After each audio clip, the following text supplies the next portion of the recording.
Hello dear student. Edu Word के इस platform पे आप सभी का हार्दिक स्वागत करता हूँ। आज की क्लास में अपन डिस्कस करेंगे सीपीआर एमसीक्यू पार्ट थर्ड के बारे में। पिछली क्लास में अपन ने डिस्कस किया था सीपीआर पार्ट फर्स्ट और टू के बारे में। तो आज की क्लास में अपन डिस्कस करेंगे सीपीआर से क्वेश्चन, जो इम्पोर्टेंट क्वेश्चन बनते हैं, very very important priority basis, उन सब के बारे में अपन डिटेल से डिस्कस करेंगे। क्वेश्चन को समझेंगे, उनके ऑप्शन समझेंगे। तो उन सब का अपन बारीकी यहाँ पे डिटेल से डिस्कस करेंगे। तो आज का अपना सेशन का फर्स्ट क्वेश्चन रहेगा, while at work in a hospital you find a adult victim who has collapsed। आप एक हॉस्पिटल में काम कर रहे हैं, आपको एक एडल्ट विक्टिम मिला है, who has who has collapsed, वो कोलेप्स हो चुका है। No one available to help, वहां पे कोई हेल्प के लिए नहीं है। After you ensure that the scene is safe, आपने इंश्योर कर लिया कि वहां का जो सीन है वो आपके लिए सेफ है। What should do you next, आप नेक्स्ट आपका नेक्स्ट स्टेप क्या होगा? तो यहाँ पे फर्स्ट ऑप्शन के अंदर दिया हुआ है, check for unresponsiveness. If the victim is unresponsive, activate the emergency response system और phone 911 and get the AED if available. तो इस फर्स्ट ऑप्शन के अंदर की फर्स्ट ऑप्शन कहना चाहता है कि पेशेंट है, उसको अपन सबसे पहले अनरेस्पॉन्सिव के लिए चेक करेंगे, वो रेस्पॉन्स दे रहा है या नहीं दे रहा है। इफ द विक्टिम अनरेस्पॉन्सिव, अगर पेशेंट रेस्पॉन्स नहीं दे रहा है तो क्या करेंगे अपन? और फर्स्ट ऑप्शन के according activate the emergency response system, इसको एक्टिवेट करेंगे and get the AED if available. AED upon AED available कराने की कोशिश, लेने की कोशिश करेंगे अगर अवेलेबल हो। एईडी की फुल फॉर्म क्या होती है वो मैं समझा देता हूँ आपको। एईडी की फुल फॉर्म, ए मतलब होता है ऑटोमेटेड, ऑटोमेटेड या ऑटोमेटिक। ई होता है एक्सटर्नल, एक्सटर्नल। डी फोर होता है डिफिब्रिलेटर, डिफिब्रिलेटर।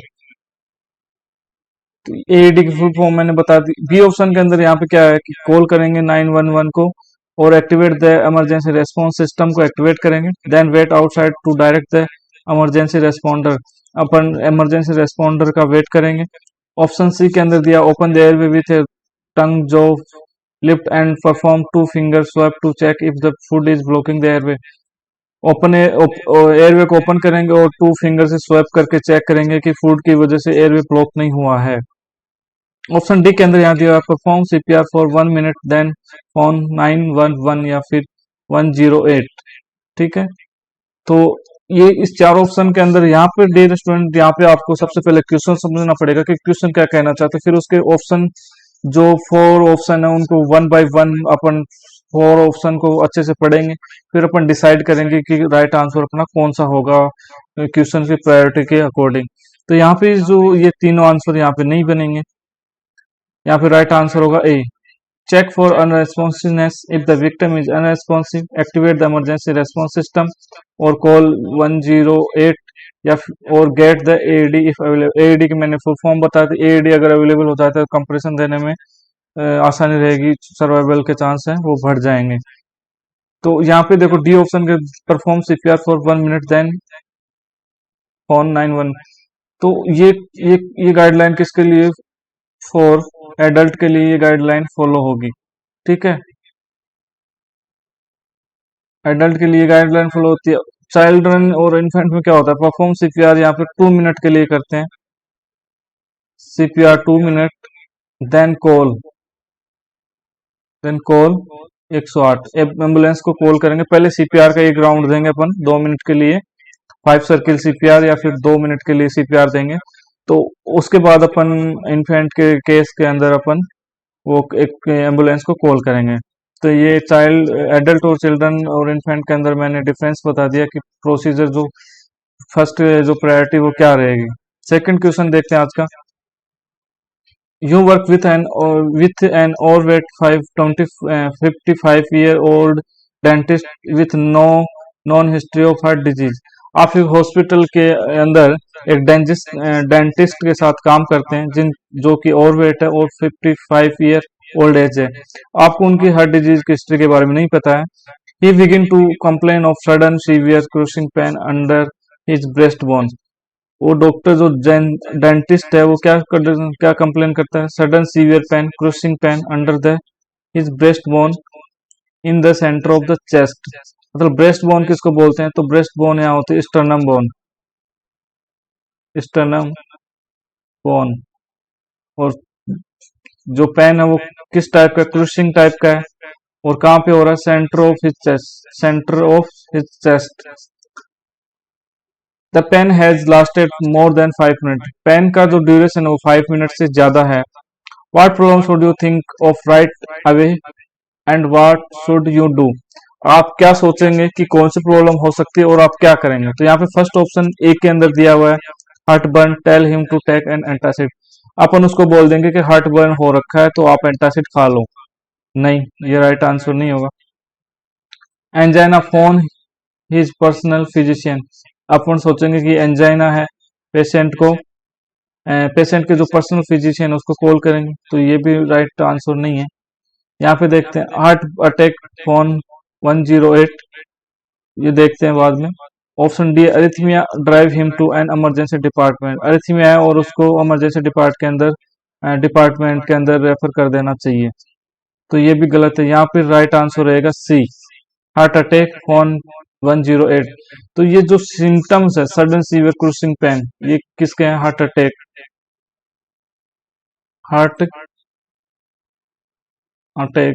हार्ट अटैक का दूसरा नाम होता है मायोकार्डियल इंफ्रेक्शन, एमआई, मायोकार्डियल इंफ्रेक्शन, मायोकार्डियल इंफ्रेक्शन। तो इसके जो सिम्टम्स होते हैं मायोकार्डियल इंफ्रेक्शन के, वो क्या होते हैं, sudden severe pain, sudden severe crushing pen,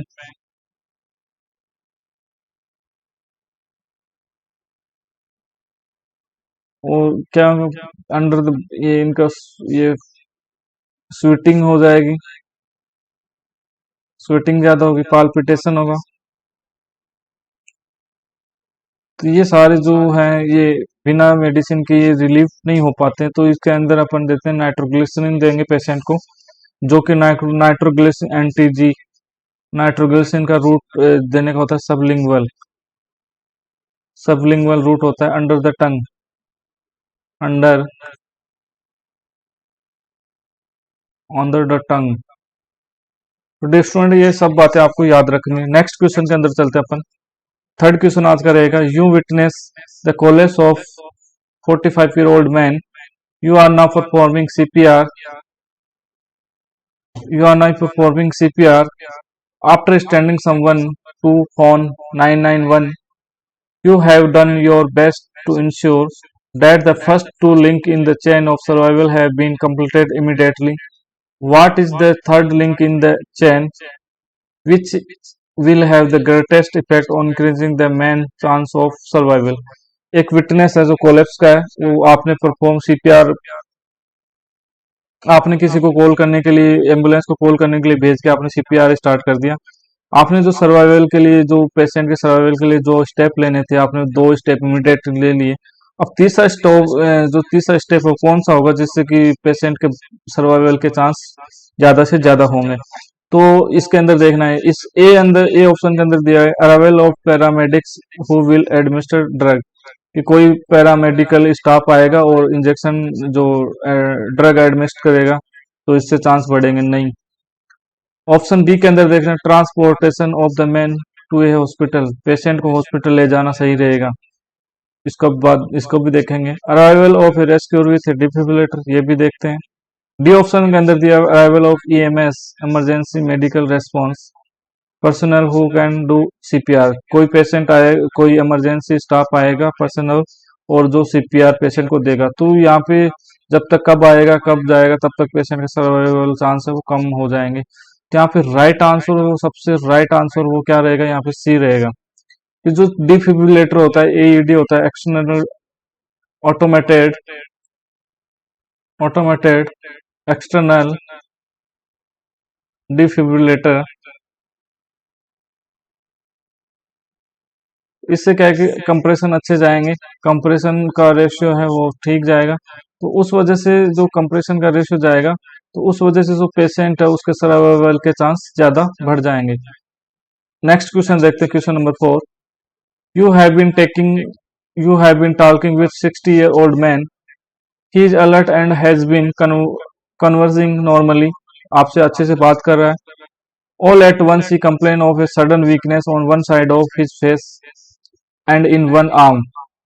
ठीक है, वो आपसे बात करते करते क्या कंप्लेन करता है कि उसका वो जो उसका वन साइड का फेस और वन साइड का आर्म है वो वीकनेस फील कर रहा है। He is also having trouble speaking, what is the most likely cause of this of his problem, इसकी क्या प्रॉब्लम हो सकती है। तो यहाँ पे देखो फर्स्ट ऑप्शन दिया गया सीजर, डी ऑप्शन के अंदर बी ऑप्शन के अंदर दिया हार्ट अटैक, सी ऑप्शन के अंदर दिया गया स्ट्रोक, डी ऑप्शन के अंदर दिया गया डायबिटिक कोमा। तो सीजर के अंदर ऐसा नहीं होता है, हार्ट अटैक के अंदर वीकनेस फर्स्ट फेस के फर्स्ट मतलब वन साइड और आर्म के वन आर्म के अंदर नहीं होता, डायबिटिक कोमा में ऐसा कोई सिम्टम नहीं आता। स्ट्रोक के अंदर ऐसे सिम्टम्स आते हैं, स्ट्रोक मतलब एक तरह से पैरालिसिस हो जाता है। तो स्ट्रोक के अंदर क्या होता है, blood supply of the organ is impaired। Stroke के अंदर क्या होता है, स्ट्रोक एयर एम्बोलिज्म और फैट एम्बोलिज्म की वजह से होता है। तो उनकी वजह से अलग अलग टाइप्स के होते हैं, तो उनकी वजह से ब्लड वेसल्स के अंदर एम्बोलिज्म हो जाता है, उस वजह से ब्लड वेसल्स के अंदर जो पर्टिकुलर पार्ट होता है, ऑर्गन होता है, वहां तक ब्लड सप्लाई नहीं पहुंच पाती और वहां पे जो ब्लड सप्लाई वो इम्पेयर्ड हो जाती है ऑर्गन की। तो इस वजह से वहां पे स्ट्रोक के साइन सिम्टम आते हैं और वहां का जो एक्सट्रीमिटी है या फिर जो भी ऑर्गन है वहां पे वीकनेस और एज ए पैरालिसिस फील होने लग जाता है। फिफ्थ नंबर का क्वेश्चन रहेगा फिफ्थ नंबर का क्वेश्चन है, you remove A 3-year-old from the bottom of the solo end of A swimming pool. You have remove 3-year-old from the bottom of the solo end of A swimming pool. आपने 3 साल के बच्चे को swimming pool के पेंदे से हटाया है, मतलब स्विमिंग करते करते वो पुल के अंदर था, तो उसका you find that she is limp and unresponsive, वो मतलब लिम्प पड़ा है और कोई रेस्पॉन्स नहीं दे रहा है। No other person available to help, कोई पर्सन आपके अलावा वहां पे अवेलेबल नहीं है। When when should you phone when should you phone 991 या फिर 108, आप कब फोन करेंगे इन पे। 3 साल है, यहाँ पे देखो एज कितनी है, एज यहाँ पे 3 ईयर है। तो मैंने सीपीआर के अंदर आपको सेकंड क्लास के अंदर बताया था कि अंडर लेस देन 8 ईयर बच्चे को, लेस देन क्या मानते हैं, चिल्ड्रन मानते हैं सीपीआर के अंदर, consider children in CPR less than 8 year. तो मैंने आपको वहां पे बताया था जस्ट फर्स्ट क्वेश्चन के अंदर, तो उस कॉन्सेप्ट को यहाँ पे यूज करना है। तो फर्स्ट ऑप्शन है after you have given the child 1 minute of CPR. Option B के अंदर दिया हुआ है यहाँ पे as soon you remove the child from the pool, जितना जल्दी आपने हटाया उतना जल्दी आप चाइल्ड को हटाने के रिमूव करने के बाद तुरंत फोन कर दो। ऑप्शन सी है when you see that after several minute of CPR there is no response, आपने सीपीआर दे लिया काफी मिनट तक लेकिन कोई रेस्पॉन्स नहीं आया सीपीआर का, तो फोन करेंगे। डी ऑप्शन के अंदर दिया हुआ है after giving a few ventilation and before beginning chest compression, कि आपने थोड़े बहुत वेंटिलेशन दे दिए और आप चेस्ट कंप्रेशन स्टार्ट करने वाले हैं, उससे पहले आप फोन करेंगे। तो यहाँ ये ऑप्शन गलत है, ये ऑप्शन भी गलत है, ये भी गलत है, यहाँ पे ये राइट ऑप्शन है। After you have given the child 1 minute of CPR, यहाँ पे 2 मिनट आएगा, 2 मिनट या फिर 5 साइकिल ऑफ सीपीआर।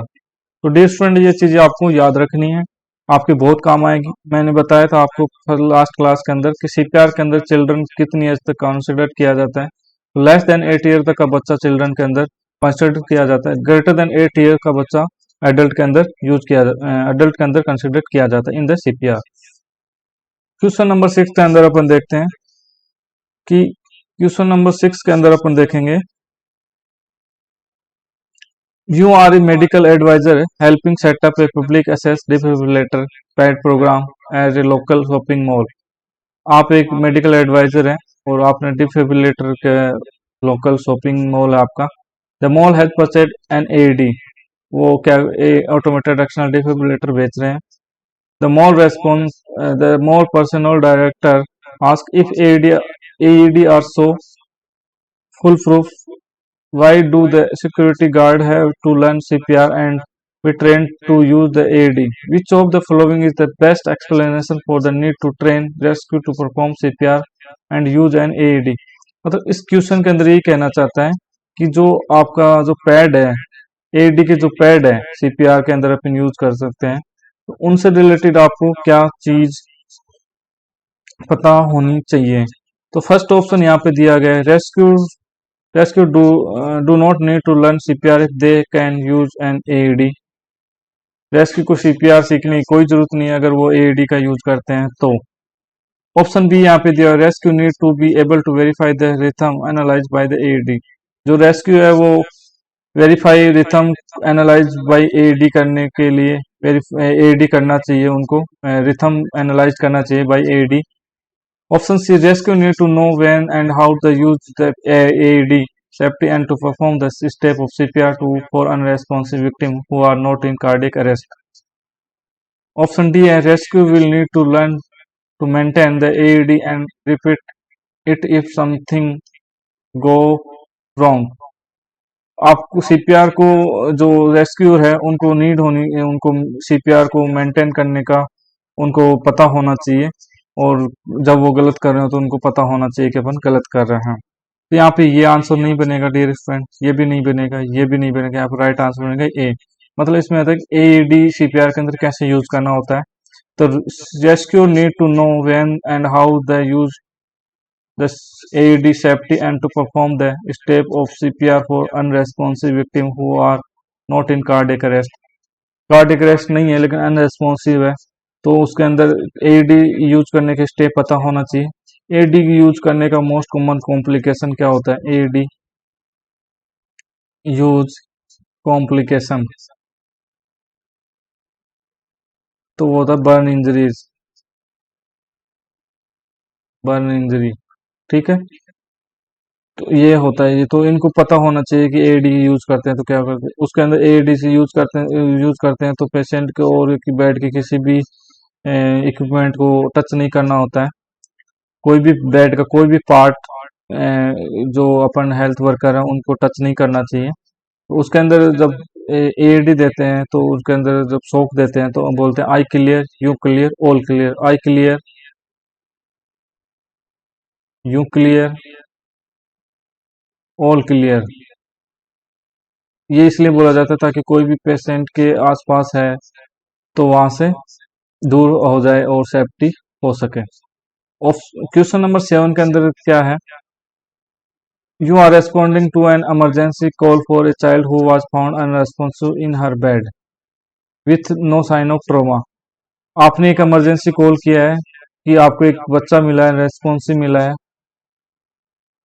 वो अपने बेड के अंदर है लेकिन वहां उसका कोई साइन नहीं है ट्रोमा के। How should you open the airway, आप ओपन एयरवे का कौन सा जो सिस्टम जो मेथड है वो यूज करेंगे। तो ए ऑप्शन के अंदर दिया place your finger in her mouth and pull forward on the lower jaw, कि आप अपना जो जो अपनी फिंगर है उसके जो अपने उसके माउथ के अंदर रख देंगे, पुल फॉरवर्ड ऑन द लोअर जो, और उसका जो लोअर जो उसको पुल करेंगे फॉरवर्ड की तरफ। ये ऐसा नहीं होगा। ऑप्शन बी दिया हुआ है यहाँ पर डू जो थ्रस्ट मैनुअर, ये भी नहीं करेंगे, ये करते हैं cervical injuring suspected cervical injury में। ये मैंने आपको सीपीआर की जो थ्योरेटिकल पार्ट है उसके अंदर मैंने बता रखा है, उसके लिए आप स्टोर के अंदर जाके नो सेट का फुल कोर्स चेकआउट कर सकते हैं। ऑप्शन सी यहाँ पे दिया हुआ dear student tilt her head and lift her chin. Option D दिया pull her tongue and forward, तो ये ऑप्शन नहीं होगा। ये नहीं होगा, डी भी नहीं होगा, यहाँ पे राइट आंसर होगा C, tilt her head and tilt her lift her chin. ठीक है, यहाँ पे राइट आंसर होगा C, head tilt and chin lift method बोलते हैं। यहाँ पे क्वेश्चन देखेंगे 8 नंबर का question. Before providing rescue breathing for an unresponsive victim, कि आप जो अनरेस्पॉन्सिव विक्टिम है उसको ब्रीथिंग प्रोवाइड कर रहे हैं, उससे पहले क्या करेंगे? You must check for breathing, आपको ब्रीथिंग चेक करनी चाहिए। You do this by listening and feeling और for air flow through the victim's nose और माउथ एंड बाई, आप पेशेंट को, जो विक्टिम है अनरेस्पॉन्सिव, उसको ब्रीथ लेने से पहले आपको, रेस्क्यू ब्रीथिंग देने से पहले आपको चेक करनी चाहिए breathing. You do listening, listening आप लिस्टन करके करेंगे, फील करके करेंगे थ्रू द विक्टिम नोज और माउथ एंड, और क्या टेक्निक यूज करेंगे अपन इसके अंदर? तो फर्स्ट ऑप्शन दिया, look into the victim mouth to see if anything blocking the airway, अपन माउथ के अंदर देखेंगे कि कोई चीज तो एयरवे को ब्लॉक नहीं कर रखी है।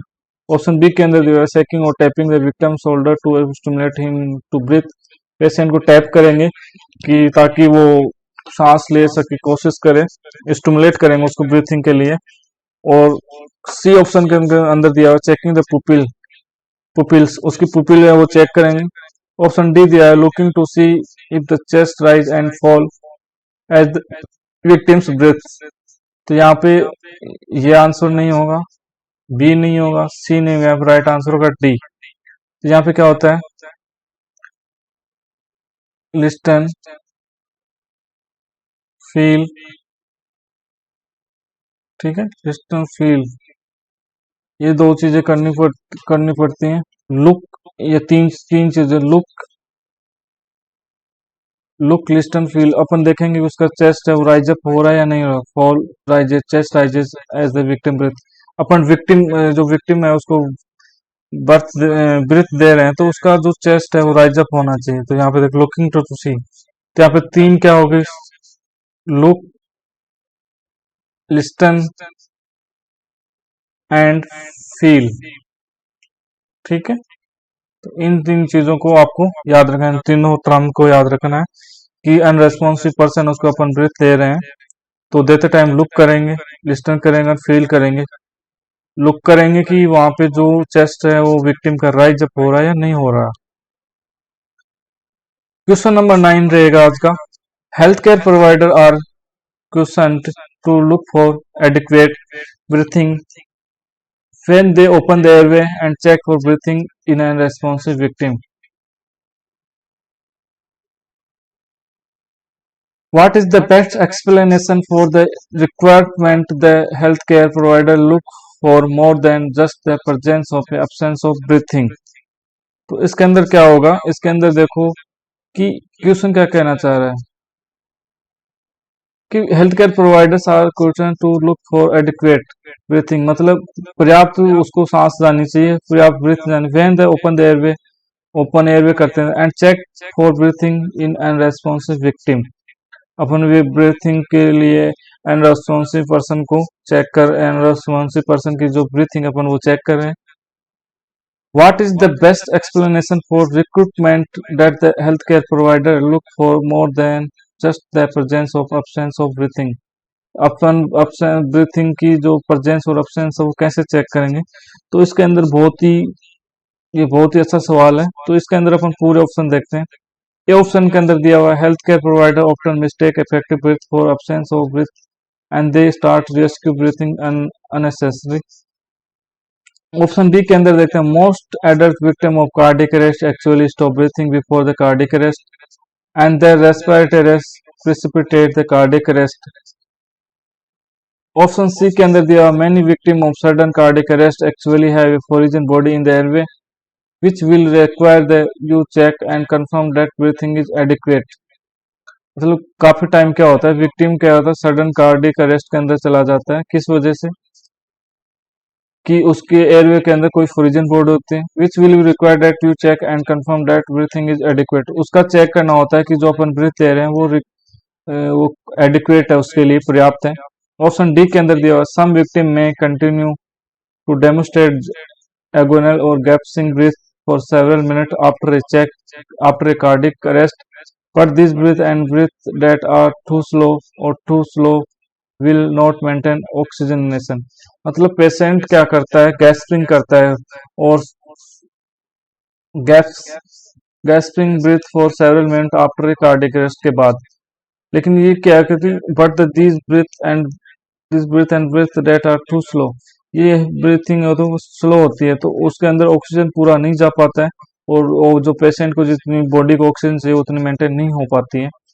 तो यहाँ पे ये राइट आंसर रहेगा कि अपन को पता चलेगा कि ऑक्सीजन का लेवल बॉडी के अंदर बहुत कम है। तो यहाँ पे ये तीनों आंसर, ये तीन ऑप्शन गलत हैं। अपन 10 नंबर का क्वेश्चन देखते हैं। यहाँ पे you are in the hospital cafeteria where a woman appear to be in distress। वहाँ के पेशेंट, वहाँ पे जो वुमेन्स है वो डिस्ट्रेस फील कर रही है। She is gasping her throat with both hand, grasping her throat with both hand, वो अपने गले को दोनों हाथों से ग्रास्प कर रही है। What should you do find out if she is choking, अगर वो चोकिंग कर उसको अगर वो उसको चोकिंग फाउंड आउट हुई है तो आप क्या करेंगे? तो आप क्या करेंगे, इसके फर्स्ट ऑप्शन देखेंगे, गिव हर 5 बैक स्लिप, ये इन्फेंट के अंदर यूज करते हैं। इन्फेंट के अंदर give her 5 abdominal thrust, ask her are you choking and look for any response. D option shake her and shout are you okay. तो इसके अंदर क्या करना होगा, इसके अंदर ये भी नहीं होगा, ये नहीं होगा, ये भी नहीं होगा। Shake her and shout are you okay, ये नहीं होगा। Ask her are you choking and look for any response, तो उसको अपन देखेंगे और उससे पूछेंगे are you choking and look for any response, check करेंगे उसका। तो आज की क्लास में इतना ही, मिलते हैं नेक्स्ट क्लास में। Thank you very much, thank you for watching.